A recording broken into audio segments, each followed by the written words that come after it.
Welcome to episode 61 of the Analog Assault podcast. Tonight we're talking about Anthem's big update and, of course, Borderlands 3. So grab your guns, hop on your meat bicycle, and let's get this party started. You're listening to Analog Assault, a video game podcast by Mulehorn Gaming.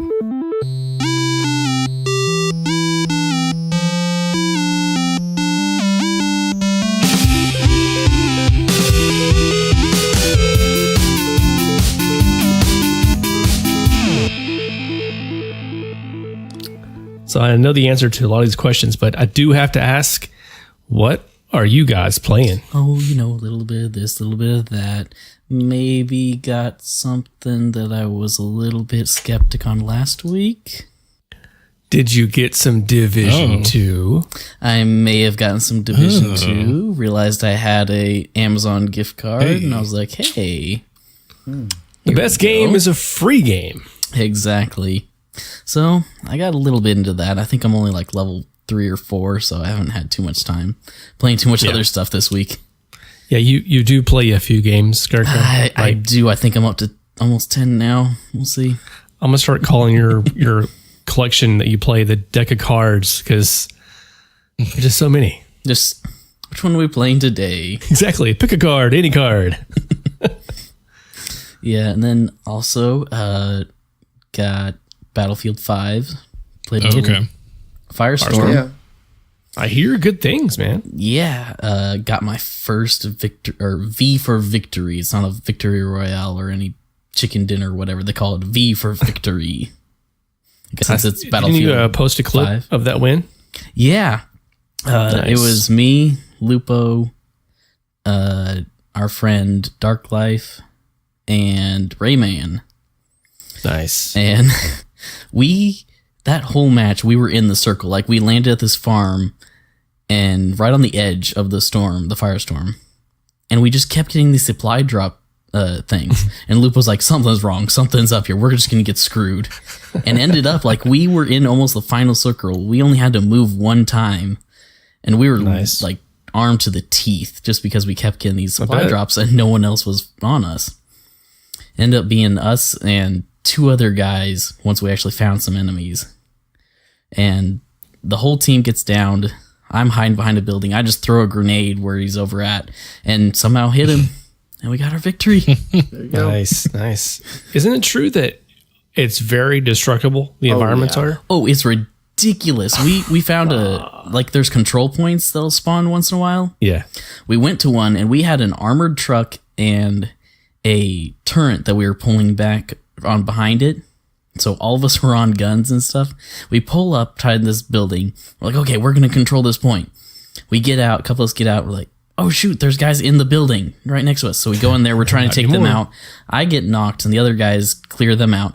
All of a sudden we hear this ching, ching, ching, and the building just starts blowing up. And all of a sudden this tank just comes rolling through the building and just completely demolishes it. We're like, where the hell did this tank come from? And we're Sound like something from Saving Private Ryan. Yeah, like we weren't even mad at that point. We were just laughing. This is amazing. It was. So yeah, I've been enjoying that. Nice, man. Underdog Circuit. Division 2, man. Division 2. Yeah, I've been seeing you playing that. Yeah. How you liking that? I'm liking it, man. I'm liking it. I like the difficulty level. I'm glad that I'm dying here and there. It's not too easy at any given point in time. I think it suffers from some of the same like storytelling issues that the first one did, where there's a lot of flavor. There's a lot of icing on the cake out there, the proverbial cake, like the voice recordings, and there's a lot of personality, but that's all. It's just a lot of personality, but no big story arch. I mean, yeah, there's a little bit. There's the stuff with Keener, and I'm still not done with all of it, but it seems kind of like, all right, we're just fighting other gangs in a different city with no snow, but it's a really good game. Yeah. Yeah. It's got its glitches though. I've run into several weird There's a few weird things. Oh yeah? Like what?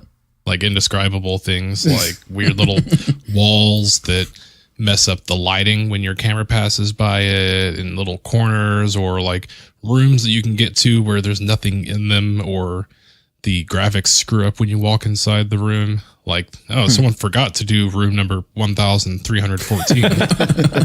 You know, but it does a lot. It's a big game. So I guess I understand, but it's still kind of like, man, I wanted some loot. I opened this door, get some loot. There's nothing in here. It's just a black glitchy room. I don't know. There's just little weird things, but overall it's really good. Really smooth. Yeah. Nice. Have you ran into any of the hunters yet? No, I have not started messing with that yet. Yeah. I mean, I'm only level like 3, so I'm nowhere even close. Yeah, I'm in the gear pieces. I'm in the 20s, so I still have a little stretch to go yet before I'm 30 and hitting up all that I've been stuff. watching a few streams of people like hunting those guys down, and they're no joke at all. Right. Yeah. Agent killers. I'm at World Tour 1, and I have not experienced any hunters yet. Been doing a lot of back and forth, helping other people get to the, complete the main campaign, hit level 30, do the World Tour stuff. But like you said, Sorky, it's a lot of fun. The story is not heavy. It's a lot of icing. Yeah. A lot of cake size icing on a cupcake. Yeah. You can imagine that. It's like a cake pop. Like there's too much icing. Cake pop. Still pretty good. Just it's a lot of ice. But I find myself getting lost so much going from location to location. Yeah. And discovering more loot and little audio recordings or encounters here and there. It was hard for me to finish the story out until I had some people that were the same level that wanted to do it. I'm like, all right, let's knock it out, because I was just so distracted, so much fun. It's just a good sandbox. Yeah, it is. It definitely is. And the loot system's great. It's not like it reminds me of Diablo. Yep. Generous Have loot. as much loot as you get. I'm tapped into a little bit of the recalibrating, where you can take talents from one weapon and put it onto this other weapon and make it the best roll possible. Oh, that's nice. But there's 4 tiers I can go to higher. So eventually those guns will be irrelevant too. Yeah. So I just keep a lot that I keep just for future talent use, and scrap the rest. So But it's been a lot of fun. I haven't hit level 30 yet. Explain what's up with the world tier system to people who may not know. What is the end game of Division 2 hold? Can't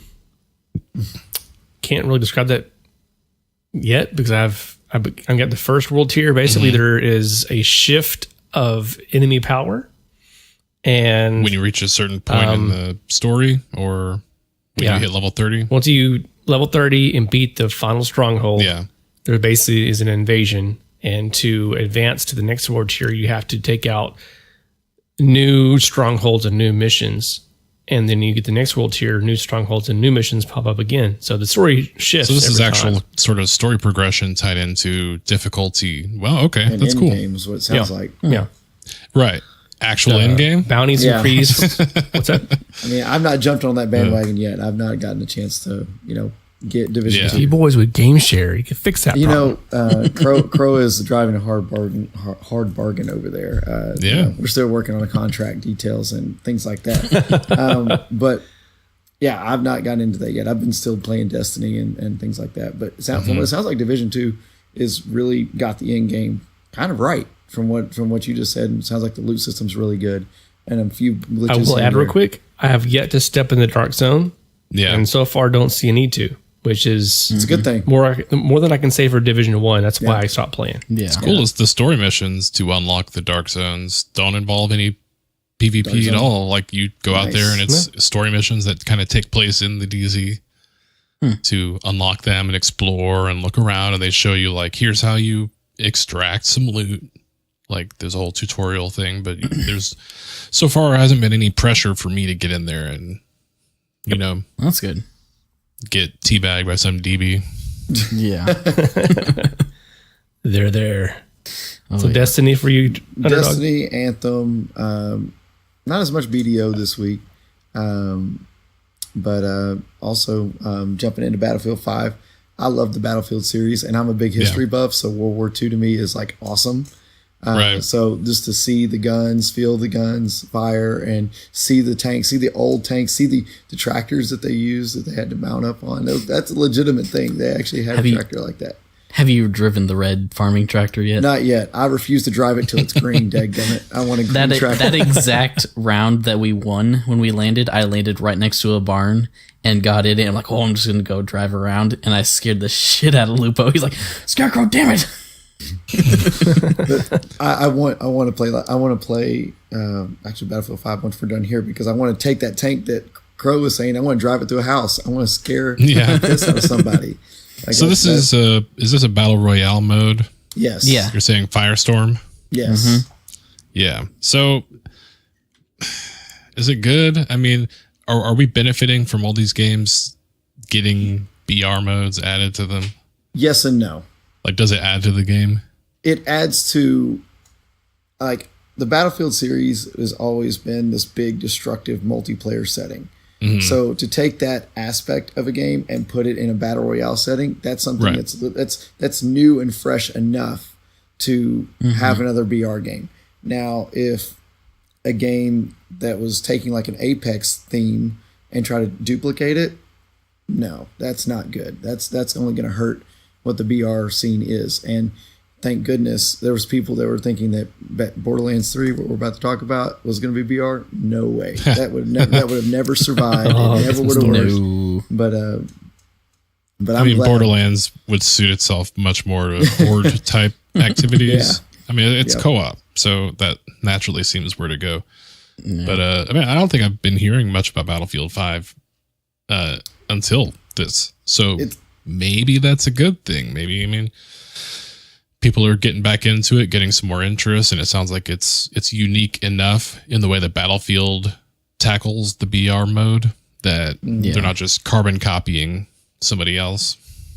And the guns feel smooth. The guns feel real good. Now the SMGs are a little right now, but the snipers feel fantastic. The guns feel awesome to use. They feel unique because they're old weapons. Right. It's just that kind of feel, at least in my opinion. Okay. Yeah. Nice. So cool. Yeah. That's good. And you can feel like you're actually sneaking around. There's actual good terrain and everything you're hiding in. Yeah. It feels like I'm back in high school, like playing paintball with my buddies out in the woods when I grew up. Like you'd be crawling around, hands and terrain. knees. Yeah, it's actually very hilly and very foresty, but then you can just destroy that if you want. Right. Like there's, you can call in airstrikes if you get a special piece of gear, and it will just flatten an area. Nice.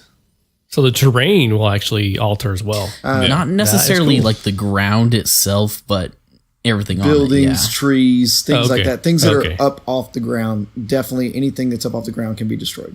So that destruction definitely, I think, would give that its own flavor in the BR offerings. You know, that's out there. It definitely does. Something different from the rest. I mean, Fortnite, I guess there is some of that, but it's construction and it's a totally different feel. You know, it's like Minecraft-y. This is more like blow it up. Actual destruction. Yeah. Yeah. Awesome. I mean, even when you're out, like when the circle's coming in, the flames actually destroy everything. They destroy all the buildings and everything. Okay. You can see stuff blowing up over the horizon. Like it's crazy. Like so they're really just making use of that destruction system. That's like built in. So. Oh yeah. Cool. That is cool.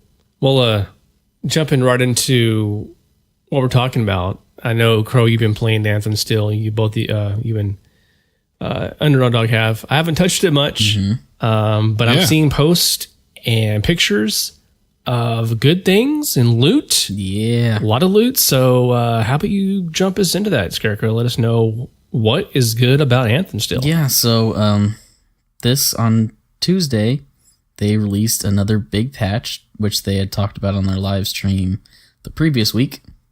They added a lot of good stuff, fixed a lot of problems, and they also reworked a lot of stuff, including a lot of abilities, gear, the way stuff works just in general. Removed a bunch of like the ghost walls that you would run into if you would get locked out, which is a big problem. That's good. So this is sort of a balancing quality of life update. This is not a big content drop. Yeah, there was really no content that dropped it all in it. Yeah. Other than the Elysium chests that they added, which is their way of you unlocking cosmetics for free. Yeah, and it's supposed to be like a smart loot thing, right? Where you don't get repeats of the loot. Yeah, whenever you get one of these things, when you get the item, it'll say what you got, and then it'll say how many items remaining. Okay.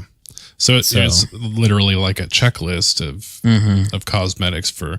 So this sounds like it's really like if you're playing Anthem and you're still enjoying it, or maybe you haven't been playing it as much, you have another reason to jump in and get your grind on some more. But I think for me personally, like Thaddeus, I haven't been playing it quite as much since Division 2 came out, since I basically beat the story. So I'm really looking forward to some content. Yeah. The clan not only system, guilds, whatever. Not only did they fix that, they also fixed some of the loot drops.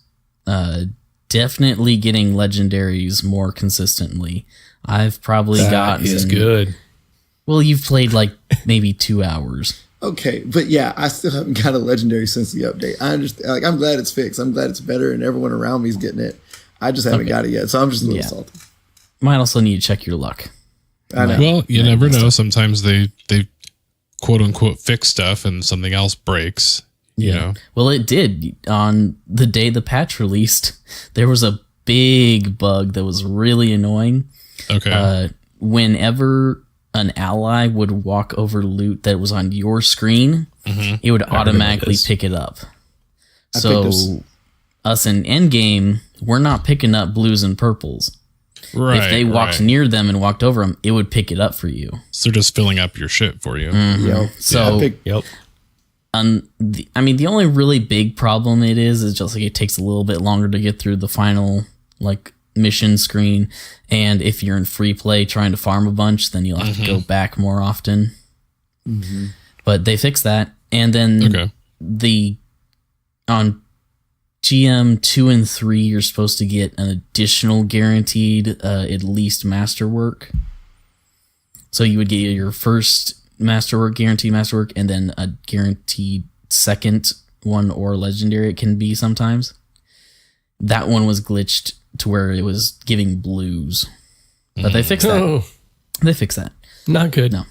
So that means when you complete like a bounty or stronghold on GM 2 or 3, you get that guaranteed. Yep, now it's fixed. So now, like GM 2, if you complete it, you're guaranteed at least 2 masterworks. And one thing about the Elysium chest, for anyone who might be having issues with that, when you finish the stronghold, you get a chance to open the chest, if you have a key. When you open that, you'll get a thing that'll pop. You'll actually have to pick up an actual item on the ground. Make sure that you actually pick that up, because I've heard some people not getting their stuff because they're not picking them up. And also, people are saying or having problems, and I'm having this problem every time too. When you go to the mission or finish screen, it'll show up. It'll tell you, "Hey, this is what you got." You'll go back to the fort. Nothing's there. It won't be there. Oh. Now the problem is a weird bug that I don't know what's causing it, but if you just restart your game, it's there. So fixable. It's fixable. It's annoying that I have to restart my game every time I want to see what I got, because I've been getting some okay stuff, or at least I think it is, because it doesn't actually show you what it is. It just tells you what it is. Yeah. I got brown loot. That's that good brown. And then there's been some other updates too that were good for some classes, benefited from it. Like the Interceptor now benefits from just having to hold down the melee button instead of actually having to tap it over and over and over. I feel like I was breaking my melee button because I was having to tap it so often, because that's your best thing. Tap it in. Yep. And I like that. I'm happy about that. And Interceptor is pretty strong now. They buffed it quite a bit. Okay. Even though it didn't necessarily need it. It was pretty strong in itself. But it got a nice little buff. Yes, I think Storm definitely got some big buffs as well. Especially on the component side. I know a lot of the components for all the classes got some reworks.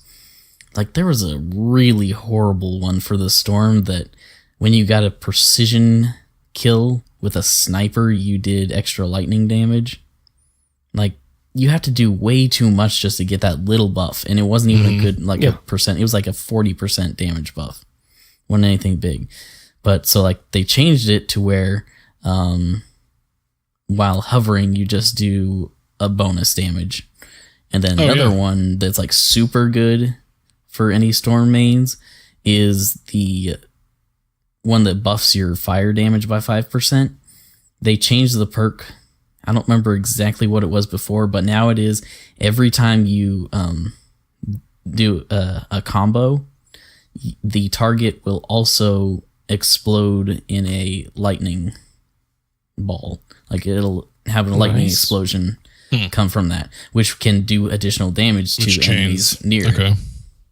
And on top of that, the Interceptor can maintain those combos. Like Ice, as an example, with just meleeing as a detonator, you can double combo, triple combo, and maintain it over and over and over and over, even after the priming is technically gone away. And they're able to keep their aura as well longer, and it has more of it's not necessarily like a damage buff, but an effect buff. Like if you got an ice aura, you're going to freeze more things in a bigger radius, and it's going to be more effective at what it's doing. So big time changes that I think were not talked about enough and from a lot of people, and some things that some minor things here or there that need a little love, need a little patch here and there. And the game is moving towards a good state. It does need some more content. But that'll come with time, and it'll get there.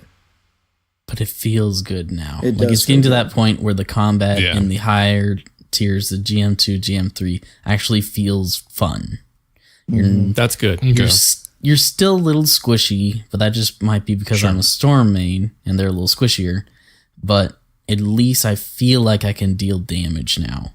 I'm not sitting on a basic ass bitch Scar for 2 minutes trying to kill it. Yeah. Yeah, see, I haven't had a problem with GM1. I haven't moved on to GM2.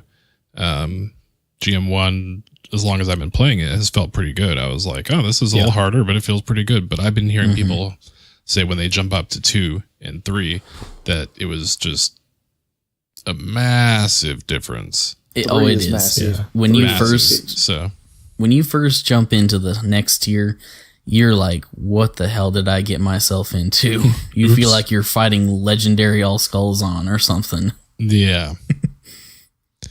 Last time I was on, I was doing GM2, and it was before the update, and it just didn't feel worth it. It wasn't. It was, the fun was reduced a bit because I mean, I was a Storm as well. No, it was a Colossus, and I was getting one-shotted and near death. I'm like, this is right. It just didn't feel right. And to suffer through something like that, the loot system at the very least needs to be in a good place.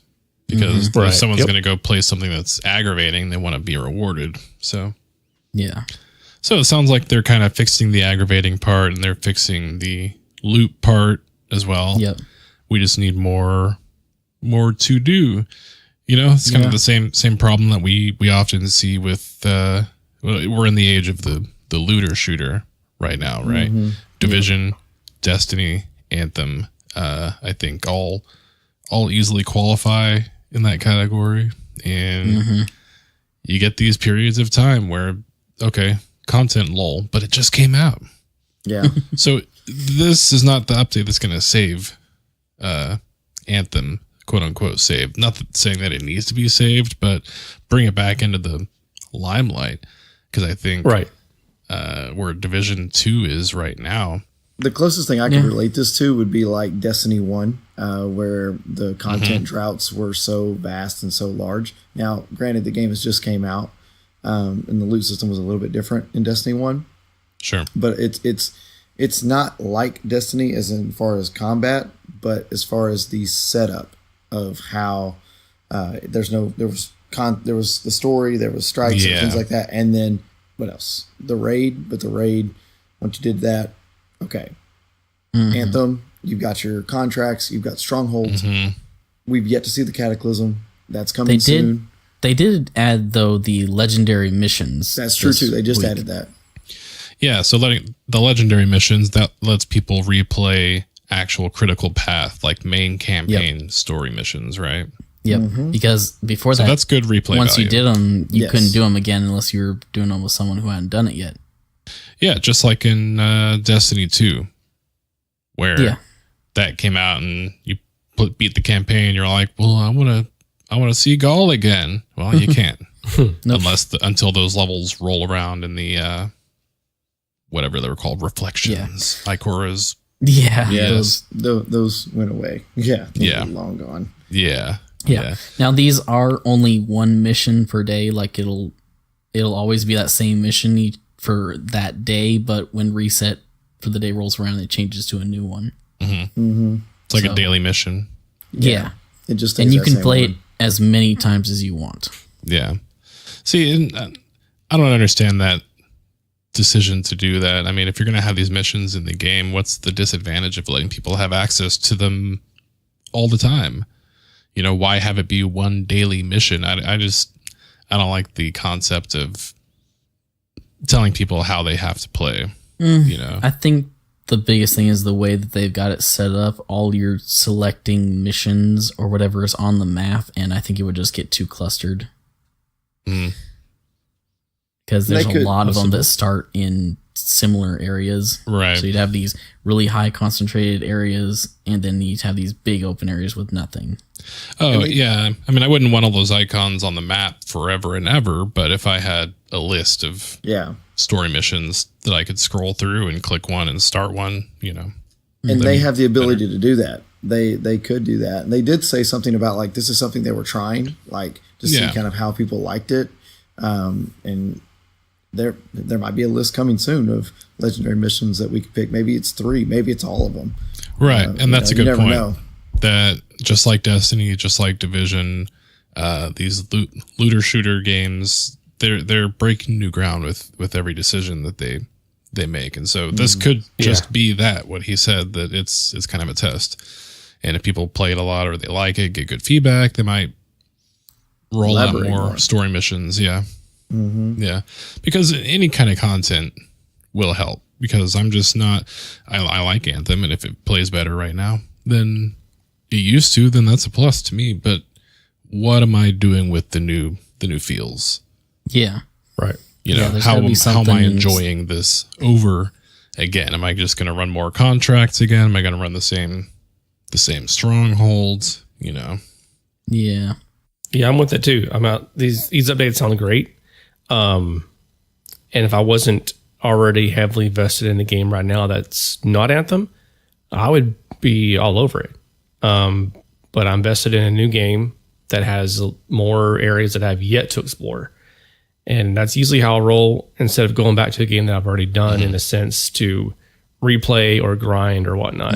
I'm all about the new shiny and new story / adventure. Right. The adventure's not over yet, so I'm still have plenty to do. Yeah, and the cool thing about Anthem is the adventure is far from over in Anthem too. Yeah. There's just not a lot of prompting to get people out into that world. Right. Because I know there's a lot of it that I haven't seen. I haven't discovered everything. I haven't done everything. But at the same time, you can't always just go out there and be like the wilderness explorer and I'm going to go find this and make it fun on my own. Like, I want quests, I want missions, I want stories, I want NPCs. And so when they bring that update, I know there's going to be a lot more Anthem to enjoy. But again, with the sort of looter shooter, what's the right term? Like the ecology of the looter shooter realm right now, you can enjoy all three. You definitely can. Because you have little content droughts in all these games. Because like I know the guys that are doing all these updates for Anthem, that's not keeping people from making more content for Anthem. That's probably two different groups of people who are doing bug fixes and QA and all of this jazz versus the guys who are like, they're making movies and voice acting and story content and finishing that stuff and polishing all of that and the clan system and who knows what else. So I'm not trying to get the wrong idea in my head, like, oh, they're doing all these little fixes when what they need is story content, because they're both true. They needed both. Right. And they are working on it. It makes me think too that that these updates, that some of these things that they had ready to patch and things like that were things that they were ready to fix. That's why they were able to push them out so fast. Because sometimes developers take a little longer to fix bugs that are, way on down the road. And we've seen with Bungie. Bungie takes forever to release a patch sometimes. But these guys are on it. They preemptively have been striking these things, try to get out in front of it before it gets too out of hand. And I think that's a compliment to them and their diligence and their work. And Anthem's going to pay off. It's going to hit whenever when the Cataclysm hits. We'll see what's there. But I think it's going to have a bright future. Yeah, I think it's all about keeping steam in their engine. But you're right. As long as they do keep some steam and they can keep going, I think it'll be a good thing. Mm-hmm. Absolutely. Yeah, I'm not at any close point of like, I'm just not going to play it until there's new content. I mean, I want to. Yeah. And when I see people post in our chats and Twitter, these drops are getting, I'm like, I want to get it and get that. I want that. I'm looking for that piece. And then I get home, I'm like, the Division's on. Mm-hmm. So maybe tomorrow. Yeah. But whichever one of you guys drew the parallel with Destiny 1, but the heart of the Black Garden or whatever, and the heart of chaos, right? Yeah. Like you have these little kind of intro stories, these prologue things, and then there's content death, a drought for a little bit afterwards. And so we need like that raid. We need the Vault of Glass to drop. We need just more content, because I'm even worried, like when the clan or guild system comes into Anthem, if there's not content to come alongside that, what's that going to do? Yeah, they really need to drop that alongside something for sure. Yeah. Yep. It could be the Cataclysm. It could just be an update on something else. Right. I think bump up the Cataclysms or something. I think there's one more update before the Cataclysm on their schedule. Mm-hmm. So if they drop it with that, then they might be okay. But if they drop it anytime before, don't make the clan update a singular thing. Yeah. No, it's got to be with something else for sure. For sure. A really cool thing they could do is to say, all right, you've been stronger alone, stronger together, the whole slogan that they've been building. And they drop the Cataclysm. Okay, now band together. Band together with your fellow clanmates and go attack the Cataclysm. They could make that a selling point with that update, and they could really push that home. Yeah, because that update is like the social update. I don't remember what they called it, but it is basically called the social update. It's like stronger together or something like that. So that is the whole goal. But yeah, I hope it's not a singular, boom, here's the clan system, have fun. That's it. Exactly. Yeah. So we want to move on to what is in the limelight? Yeah. Speaking of loot and shoot. Flawless transition. My gosh. I know all of you have seen it, and I happened to see it while I was at work, and man, I was in my office, keep my mouth shut, just like, oh wow, oh boy, laughing and like, oh, it's amazing, it's awesome. Yeah. So we all thought we were going to get a bunch of Borderlands for E3. Nope, didn't happen. But now we know. Yeah, now we know Borderlands 3 is happening. Yep. Gearbox really showed up for that hour plus. And we even had some magic tricks going on, but that's something else. Go Randy. So we had the big announcement, but 3 brief points prior to the Borderlands drop is all the DLC for Borderlands 2, which is a buttload, is now going to Borderlands VR. So if you're playing the VR version of it, you have a lot of content coming, and I believe it's all free too. Yep, all free. Yeah. Okay. If you're a Handsome Jack collection fan, that is now going to Ultra HD, which Sweet. is awesome. Yep. And speaking of high definition upgrades, the Borderlands Game of the Year, a Borderlands remaster Game of the Year, is getting added. It's in 4K. Okay. Additions on top of that is it's not just 2-player co-op; it's now 4-player co-op, like Borderlands 2 is. Nice. They fixed the map system in Borderlands 1 to mimic Borderlands 2, which I never played Borderlands 1 very long, so I don't really know. I don't recall how that went. And there's something else where they added made it up to par to Borderlands 2 as far as features They go. added heads and skins, another big thing. Yes. Oh, okay. Legit In head and skins. Borderlands 1, it was just color palettes. Yeah. So, I mean, that's not a huge thing, but hey, it's cool. Yeah. But for the hardcore Borderlands, I need all Borderlands stuff. That's awesome. Yep. Right. That's good on them. Yeah. Now, the big news. Borderlands 3. I want to say Borderlands tabletop. Oh, yeah. Tiny Tina's tabletop game. I mean, we didn't really get to see how it was really played. Randy's little magic trick kind of had some people scratching heads, but, it's Borderlands. It's a tabletop game. I'm interested in getting it. So I'm going to check it out. That shift code. Yes. Oh, and the shift code. Oh, speaking of shift codes, during the presentation, which we tweeted it out, and it's on our Discord, I'm pretty sure it's all over social media. There was a drop for a 500 golden keys. 100. Sorry, 100 golden keys. Let's see, 500. 500, that'd And- be crazy. Right. And then also it was dropped as well as all, not just the community skins for Salvador that came through the trailer, but all of the characters for Borderlands 2 now have the community skins available. Yep. I'm going to have to find those ones because I Yep. couldn't find those. I could only find Salvador's. I can tell you where they're at. They are in our Mulehorn Gaming Borderlands server. So if you're listening, jump in. Okay. Nice. But they're definitely out there. Oh, yeah. 0. Yep. Sounds So, trailer dropped. Yeah. What are you guys' first impressions of Borderlands 3? You just watched the trailer. You've been waiting to see. What is this going to look like? Does it look like what you expected? Does it look like more of the same? Does it look like it's new? Does it look different? What do you think? Yes. So- yes. so yes. yes, And yes. to start it all off, yesterday we got that teaser trailer, which is like that big like sculpture of the mask and everything hidden inside of Right. it, and like the views of it, but everything's all white, like nothing's colored. So we got a view of what we thought were the villains, which end up being the villains, Right. the main antagonists, which are a pair of brother and sister. Which the sister is a siren, and I found out today from Underdog the brother is a siphoner. Something of that nature, yes. We don't know the actual name. Parasitic. A siphoner. So Basically, he's a the male gasoline version. stealer.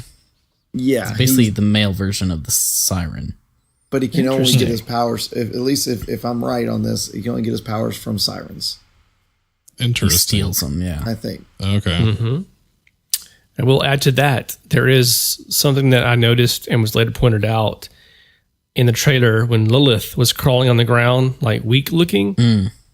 She no longer had her siren tattoos. And suddenly, I don't know if they had them before, but the twins had their tattoos glowing. So he stole her powers. I did That's what it see in one sounds like. scene to be the case. that she definitely had hers glowing, but he didn't at that same time. But then in another scene, they both have them glowing. So it could be that, he has to steal powers to actually use anything. Okay, so the origins or source of power and transference of power, that's going to be a theme in Borderlands 3. could be. Looks like Lilith is at least confirmed to be back and somewhat involved in the news story, besides just some I think funny throwbacks. All the sirens are involved now. Yeah. There's The characters from Borderlands 2 were in there as well. Actually, every character is back. Yeah.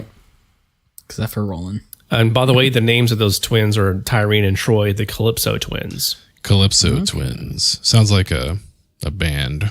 And what's cool about it Yeah. is their color scheme. I don't know if you got a chance to see this. Was one was black hair, black kind of as their main color. The other one was white accent with white hair, almost like a yin and yang type scenario. So Right. even more proof potentially for the siphoner and the siren, the drainer and the energy creator.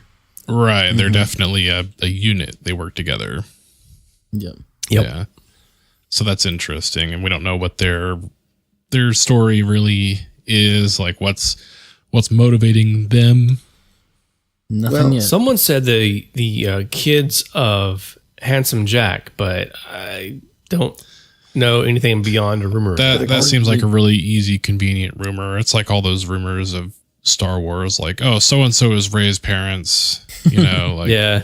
okay, yeah, these are Handsome Jack's kids.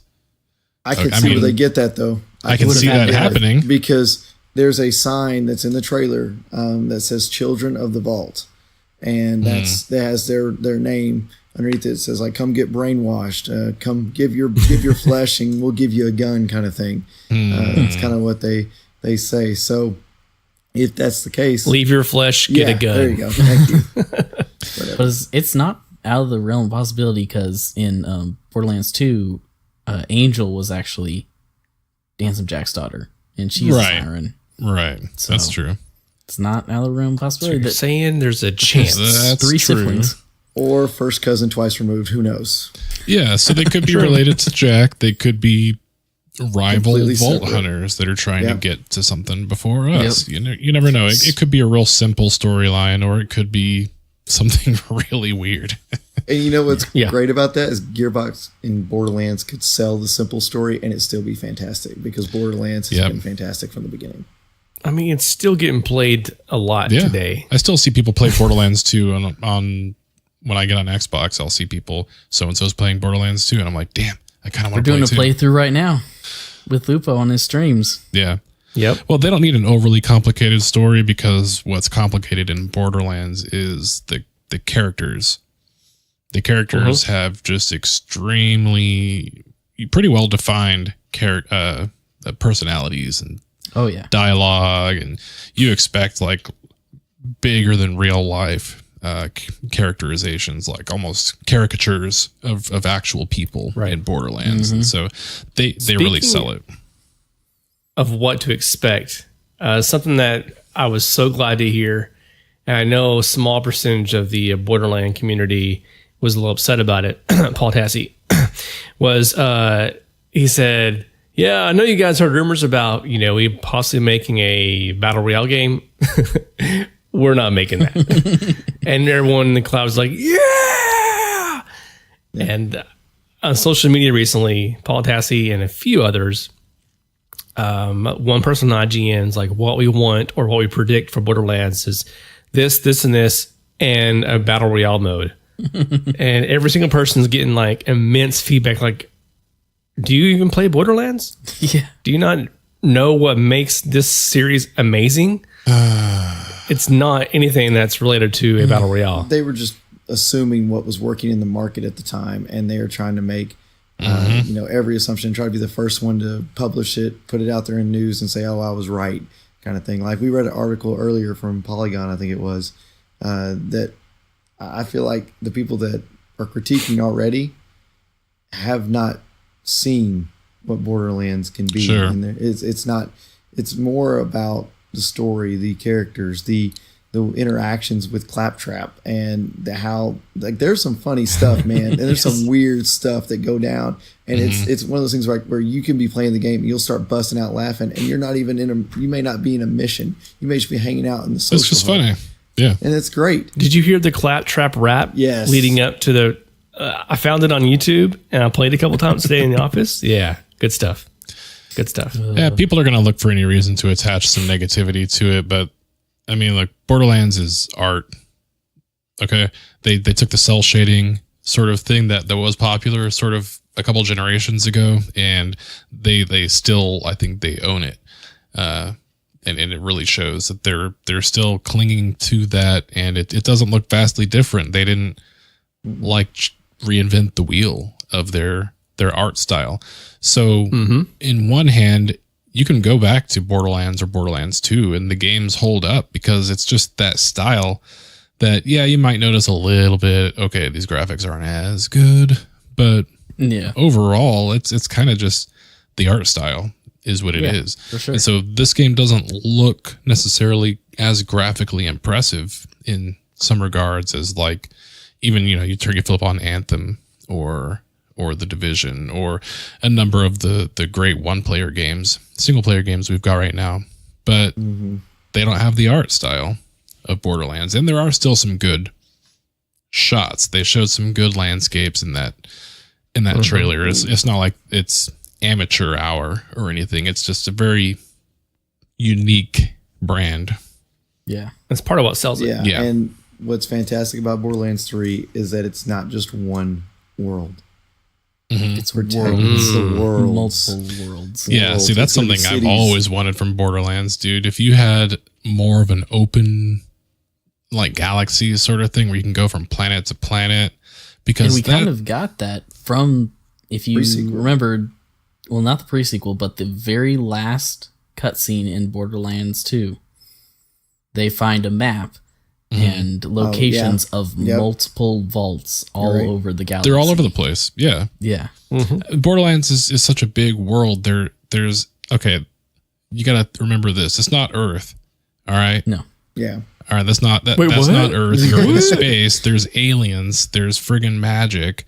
All right, it's such a big world, but they hold a magnifying glass on this small little gritty dust speck with, blood and farts and humor and all that. But there really is a big area for them to consume and tell a story. And if they'll do that.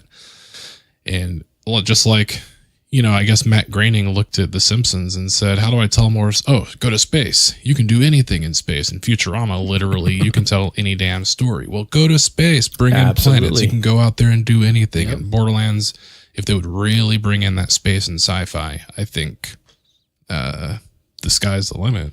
Yeah, and we definitely got to see some of those worlds. We saw more of a traditional kind of more outbacky looking Mad jungles, Max looking world. deserts. That regular one. We got There's Promethea. swamp. That one looked pretty intense. The cityscape. Oh, the Tron-esque looking one. Yes. Like, we have not seen anything like this in Borderlands before. What kind of enemies are going to be there? Like the enemies always kind of fit the location. Did you see the design of some of the new enemy robots? Yeah. I think that's Not just your very loaders. sleek. They were like legit looking badass, like, Cylons on crack. Yeah. So speaking of new, And on crack. we get to see more detail and in action the new Vault Hunters. And I'm going to run down the 4 real quick and then we'll dish on them. Flack, the Beastmaster. Mosey, or is it Mose? Mose, the soldier. Tech robot class. Zane, assassin. And Amara, the siren.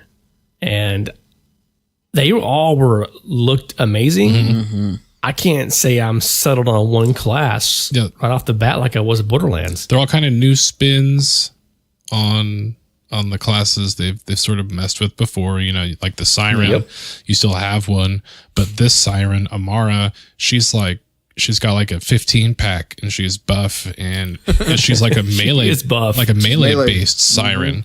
She looks like she's going to do like some Green Lantern shit and throw out some huge fists. Yes. So Projectile arms. yeah.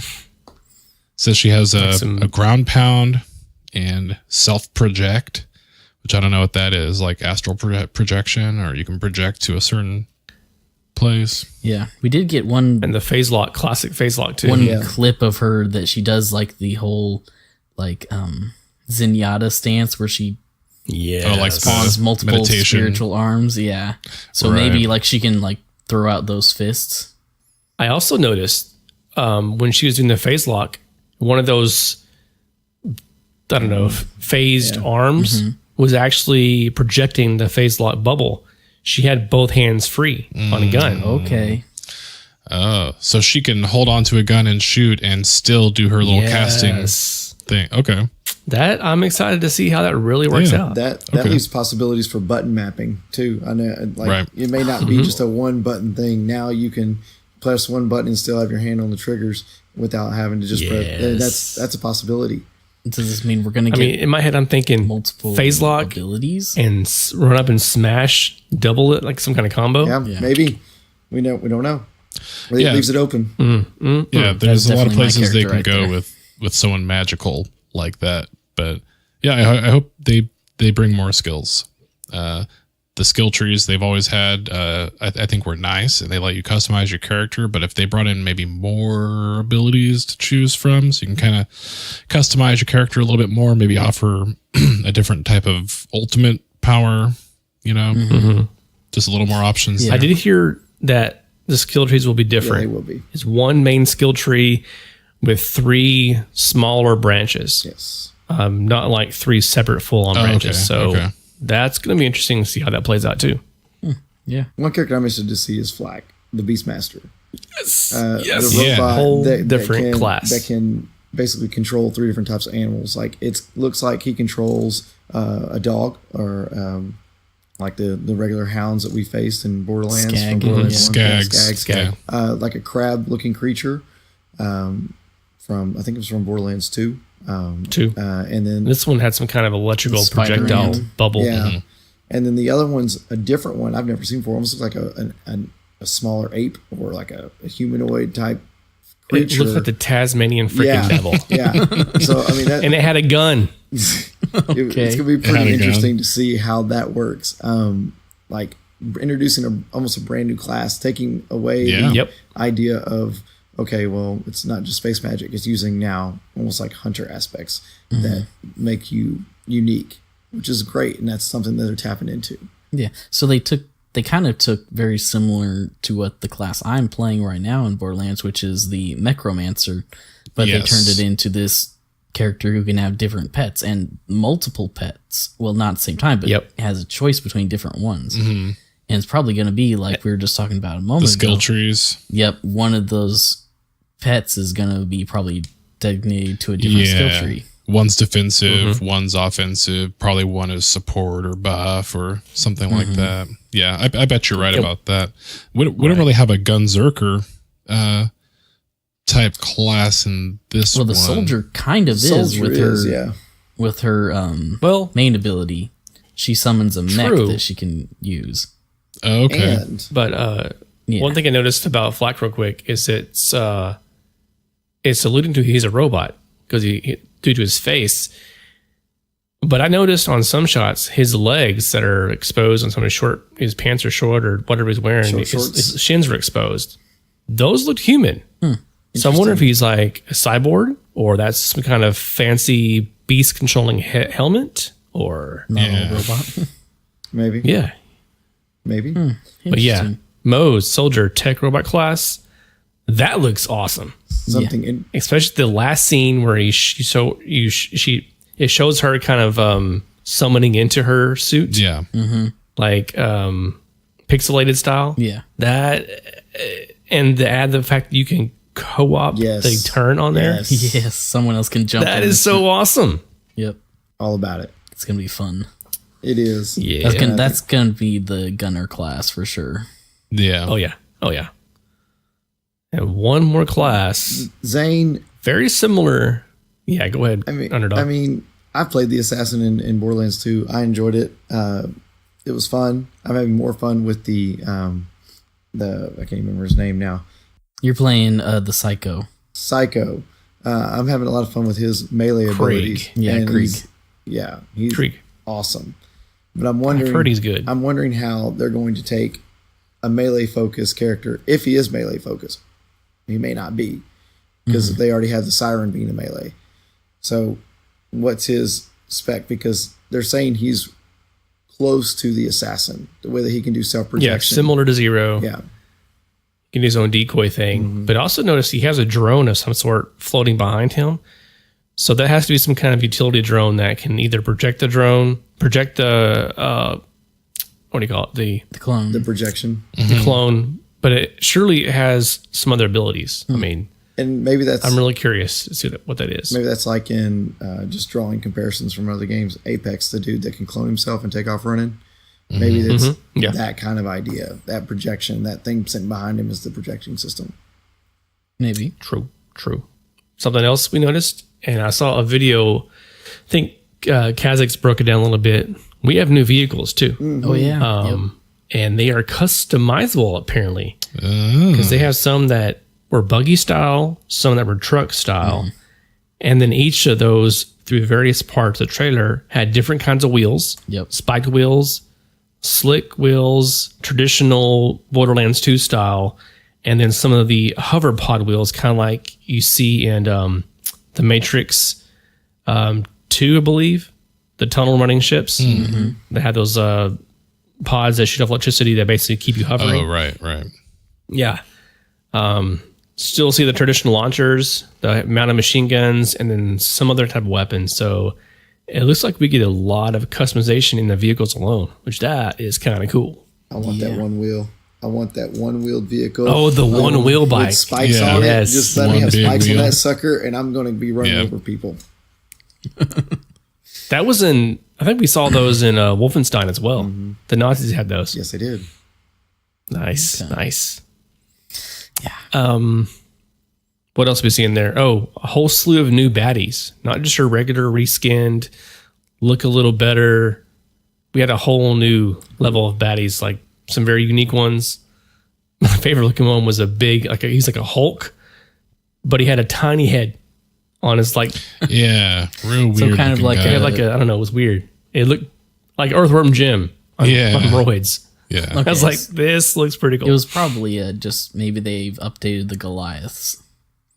Yep. Because currently, in Borderlands 2, there's the big Goliath guys, and you damage them so much that their head pops, but it actually shrinks all tiny, and it's all weird looking, and then they go berserk. Okay.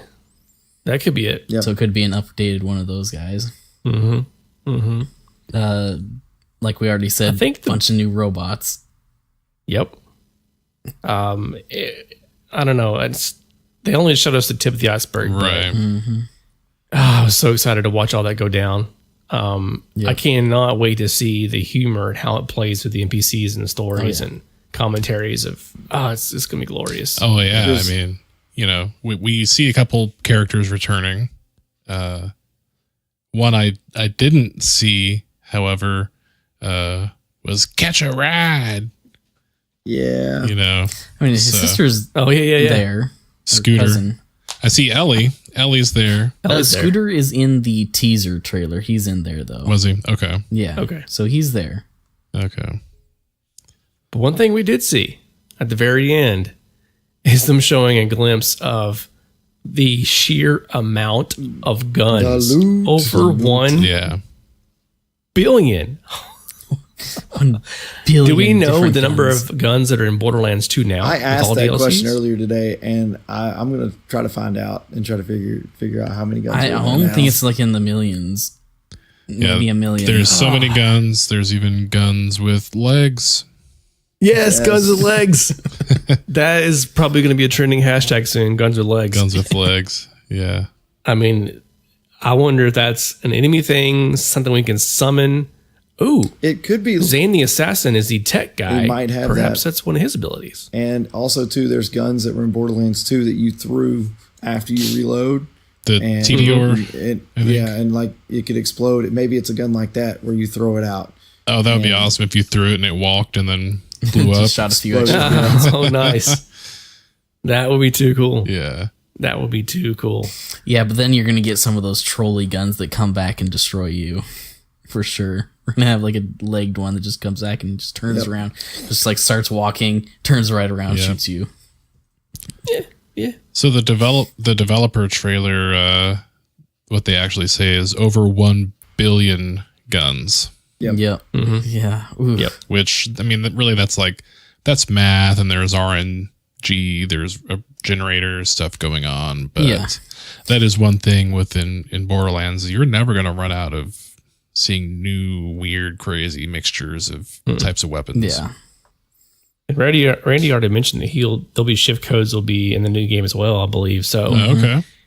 Down the road, we'll have a whole new set of shift codes whenever we want to, go hog wild. Because I have 100 and I have over 100 right now. Yeah. And adding on the code from today, another 100 plus these 5 here and there with the skins. I have close to 230 keys that I'll never use to completion ever. Yep. Like I'll level up and I use 3 or 4 and level up 3 or 4. I'm like, I'll never do it. It'd be cool if they rolled those over to Borderlands 3. That would be kind of cool. But I doubt it. I doubt it. They've been giving away so many of those since Borderlands 2 came out. They give them out 2012. Randy's constantly tweeting them out at least once a month. I'm seeing them all the time on Twitter. Yeah. And I still love that they do that. That's a 7-year-old game. Mm-hmm. Yeah. And what other 7-year-old games that you can say besides Nintendo that are still being played on a semi-consistent basis? Like WoW. Yeah. Yeah. Besides, wow. Yeah. That's it. Yeah. Big MMOs. And big MMOs that have been around for a long time. Yeah. But a co-op shooter. We haven't had new DLCs in years. Yeah, Well, exactly. I mean, any game, there are people playing it for sure. But yeah, I mean, there's a pretty good core audience for Borderlands. Yeah. The community is very strong around it, so you see it more often. There were tons of people in that room. Mm-hmm. Oh yeah. Yeah. Yep. And the Mixer chat was 4,000 or 5,000 plus. So I can only imagine what YouTube and Twitch was at. Yeah. Imagine. Jeez. So what was y'all's overall favorite part, if you can mention one, of the trailer itself? I love seeing all the old characters. I love seeing the old playable characters come back and see them kind of live out the story that you played. Right. You brought them to this point, and now they're living their life, and now you are in control of a new character, and you're now progressing their story. So you're seeing almost 3, or well, I guess you could say 8 different storylines converge into one because of all the different characters that are there. Right. And it's kind of cool to see. And I'm a big story guy, so that's the biggest takeaway for me. And we can actually tell some time has passed because Tiny Tina's not so tiny anymore. She ain't so tiny no more. She's just as explosive. Right. So time is passing, and that's an interesting hint maybe to the relevance to the other Borderlands stories and how this one ties in. Yep. Maybe even the pre-sequel characters are in there. Yeah. So maybe even the ages of the siblings that are bad guys, we can start figuring some stuff out. I'm sure we'll get more info on all of them. Speaking of more info, April 3rd is the newest drop for information. So right. That's the actual release and that's date. the same date as the pre-sequel Jack collection and Borderlands updates or new versions. The Ultra HD versions. Oh, okay. So we're gonna get Xbox One X enhanced Borderlands 2 and Borderlands. Borderlands 1. That's what's up. That's awesome.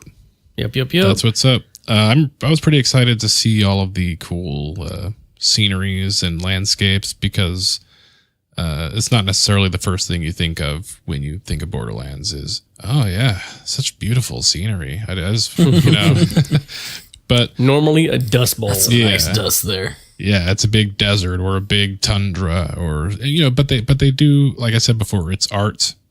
Borderlands is art, and that includes everything from the skybox to the world that they construct, and it looks like they're going to get to sort of flex those muscles a little bit more if they're going to show more different types of planets and different places besides Pandora, besides just one friggin' place, one city on one rock.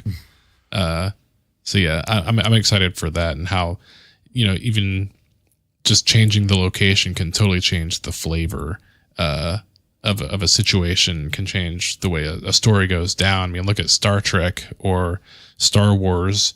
You introduce a new race of people or a new planet, new location. I mean, it that really refreshes the story that's going on. Yeah. Plus, think about DLC. They can add planets.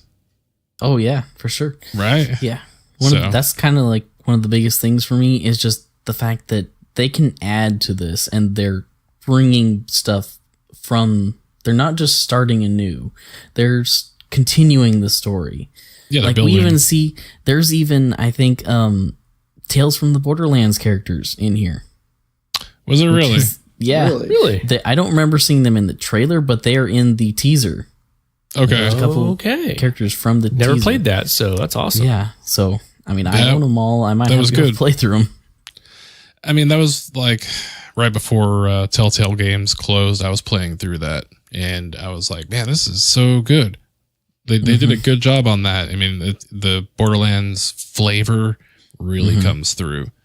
And Nice. the art's on point too. It's a cool little story. Yeah. So, Very nice, man. oof, it's so many guns, so many explosions. One of my favorite parts was seeing the new Vault Hunters and kind of seeing them in action. Like, I can't wait to play these guys. I think I'm kind of set on Flak and Mose. Those are the ones I'm leaning towards. I've been in Siren first 2 games, or Borderlands 2 and pre-sequel. Yeah. I think I'm going to just skip the Siren this time, even though Siren does look different. They all look I'm cool. wanting the- I don't have Yeah. a particular favorite. Like I always played the Siren before, Same. but I might be going with Mose this time. Give me that She mech. looks pretty cool. Yeah. I might actually go Siren. I've never been Siren first, but being a melee Yeah. character, I enjoy that play style. Yeah. So I may be Mose or the assassin character. Yeah. Here's a question for you. Which character do you think, if he ever plays it, Mulehorn would be? Black. Flak. Black or So, Mose. I could see it. Black or Mose. Yeah. I don't see him playing Mose. It's a small female character. That's not Mules. Yeah, but there's a playstyle. big mech. If he can get in a big mech and go and blow shit up, Get his Titanfall then fill. he'll like it. Yeah. maybe. Yeah. I could actually see him playing the assassin. Just That's kind of what I was thinking Dude. too. yeah. Go all, perhaps invisible maybe, and go Mulehorn Jenkins it. Yeah, we'll have to see the sort of nuances about these characters because I don't think they're going to be exact copies of the ones we've seen before. No. No, Right. for sure. And completely different personalities. Like, I mean, the Siren, she looks like a buff chick, like a badass buff chick. The assassin is a wealthy rich guy. Right. Who some say it might be Hemlock's son. That would be kind of fun. Yep. Yeah, he seems kind of like the rich debonair, like jewel thief kind of. Yeah. Yeah. The Grey Fox. Right. Then It's like the bad Black, guy from he's- oh shoot, Oceans. Ocean's 12. Is it Yeah. Ocean's 12? Yeah. Well, yeah, and then like Flak, he's the kind of summoner type, but he's more of this like backwoodsy kind of looking robot. yeah. And then Mose is like the soldier, but she's more like Tiny Tina-esque looking in her personality. So The new quote unquote Tiny Tina. yeah, could Yeah. be. Yeah. Well, there is that other girl that they show in the trailer that might be the new Tiny Tina. So if there's one scene where you see the Borderlands 2 Siren Maya like fist bump Right. this little girl, and I can't tell if she's a siren as well. Okay. I'm interested to see. Yeah. Yeah. Yeah. I think sirens are going to be the theme in this because of the twin brother Siphon who can take powers from them. So Well, yeah, they're going to probably have a pinnacle part of the story. The Siren's That always teaser trailer kind of been a had- big part of the yeah. Borderlands story, right? Yeah. That is true too. Because while the other characters are cool in their own rights, none of them are like chosen one level force magic powers. No, and I think Really. It's if always I the remember Sirens. correctly, like you have to have a siren to be able to control the vaults. Yep. And what's in the vaults? Yeah. You got the, There you go. Okay. I got a So- question. Another question. Yeah. When do you think the release date's going to be? We didn't get a release date on this thing. When do you think it's going to happen? This year. It'll be later this year. Last quarter. I don't know, man. Holiday? They snuck up these releases on us because they just made that announcement and these HD the 4K versions of the games are coming out in just a couple days. Who knows? I mean, I would initially say if this was the first I heard of it, which I guess it technically is, but we all knew this was happening. We all knew they were working on it. I would have guessed 2020, but anytime this year, I really wouldn't be surprised if we rolled over in a couple months and woke up and they were like, Borderlands 3 is out today. Boom. Yeah. You guys might not have seen it, but a while back, Randy Pitchford did tell someone, when we announce it, it will come out the year it is announced. Well, he did it in the third month. I recall that. He's got some time. Yep. So then we're thinking probably like maybe either summer or early fall, like September. I'm thinking September, right. October, probably.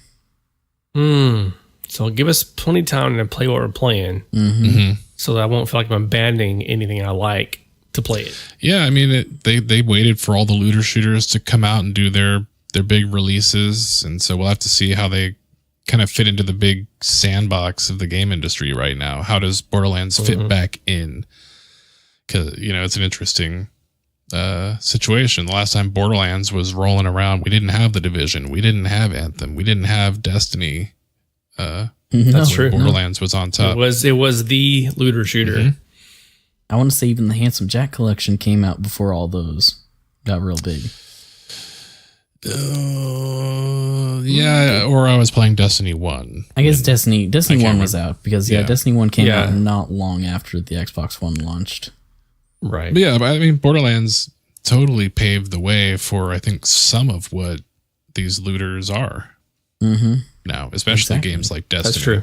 So Destiny definitely, like if you've never played a Borderlands game, but you've played a lot of Destiny, you played a lot of Anthem, you should play Borderlands 2. Go fucking play it because it's cool. And it's a good co-op game. And now Mules been saying he's going to do it. Do you think he'll actually pull the trigger? Yes. All right. And speaking of Borderlands 2 and Destiny, if I recall correctly, Circuit, this is the first game you and I played together. Borderlands 2. Via party chat while the Prime Collective was still in its infancy. That was before Destiny was out or right after it came out. I had scourged the Dads of Destiny database, found my Texas folk, like Dallas-Fort Worth, Circuit 8, invite. Borderlands, me too. Borderlands 2, yeah. The first time I saw that, I saw Prime Collective, and I was like, ooh, is that like a riff on Prime Directive? I bet they're Star Trek fans. I'm joining these guys. It was. And it wasn't, but I still liked you guys. Yeah. Memories, man. Yeah. Memories. So I really wouldn't be surprised if we saw it come out in the next few months. But yeah, probably Q3, 4. Yeah, we'll probably know more on Tuesday or Wednesday on the 3rd. Yeah, April 3rd. We're supposed to get a little bit more info. Yeah. Whoop, whoop. Yep. I can't That'll wait. be pretty dang next cool. In the meantime, man, We'll know more. social media's buzzing. Content's dropping. You know what? Gearbox is pretty close to me. I need to go to their website and see if they're doing any game tests or anything. Three of us are all pretty close. Yeah. I may or may Make not it have, work. Asked about, coming up to the tour of the facility, so I'm like, I'm right between Dallas and Fort Worth. So it's like 30-minute drive to Frisco. it's like Day trip. 5 minutes. I can make it happen. Nice. Yeah, I'm like 30 Not minutes too south. far away. Plus, they've got the bar at the bottom of that building. Yeah, Nerdvana. Yeah. It's a great place, man. They have tons of board games in there too that you can go in and play. I'm sure they have a new one now too. Yeah, I'm sure Tiny Tina's box is going to be in there. Borderlands board game. Borderlands. Oh, they should have just had it BOARD, Borderlands. That's what they should have called it. Missed opportunity. No. Borderlands. Yeah, we should definitely make that happen. I'll make a trip for it. Take some PTO. Yeah. See what can happen. We'll find out. Yeah, that'd be I like rad. the way you guys talk. So if you're listening, Gearbox, we're looking. Right. All right. I'll even set through a magic trick show if we get inside the doors. Maybe. Yeah, I promise I'll clap. Yes. Well, any other comments on Borderlands or the like? Can't wait. Just so excited. Can't freaking wait. Yeah. That's about it. Awesome. Making me We'll wrap it up actually then. maybe want to finish playing pre-sequel. Mm-hmm. Just so I Finally. just know. Yeah, I've been trying to get you to play that for like 2 years now. it's fun. I gotta find my character. Maybe I'm on the wrong character. Yeah. I've started it a couple times, never finished it. Same. I haven't finished it. Yeah. It is not as good as the others, but Yeah. No, it's not. The gravity missions are cool, but the The gravity thing anti-gravity missions are is cool, really but annoying. it just didn't really do it for me. Yeah. Yeah. Didn't do it for me. So, fingers crossed for an upgraded Borderlands experience.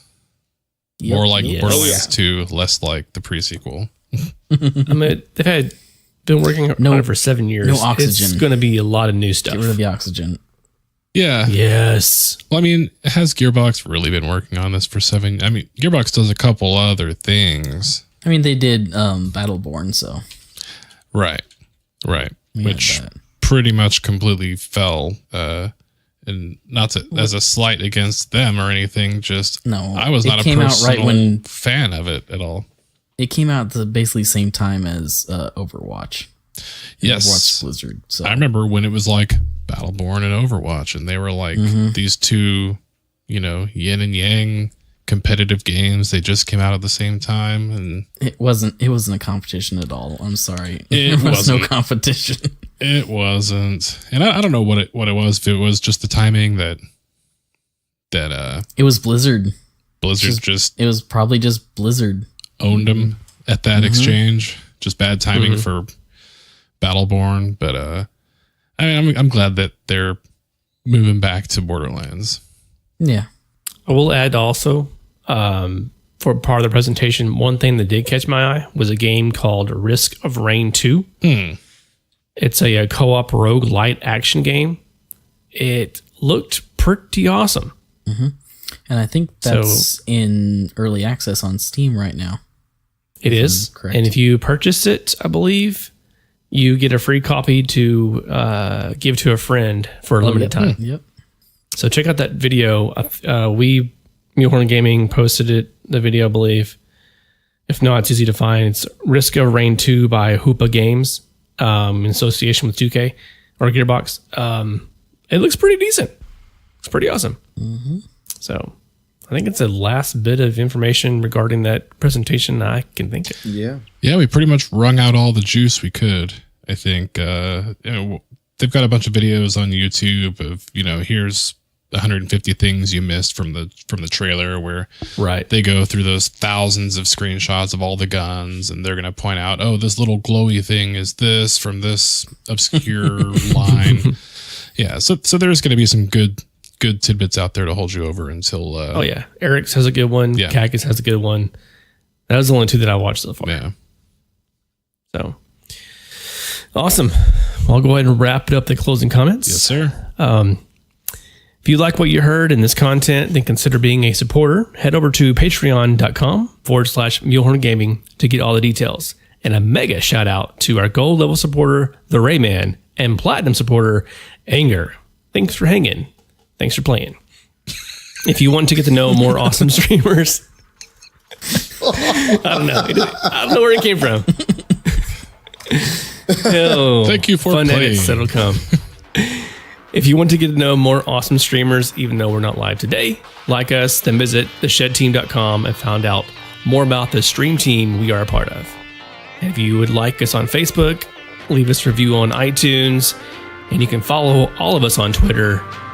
And remember, when in doubt, blow it up. Blow it up. Blow it up. Explosions! Boom, boom, boom.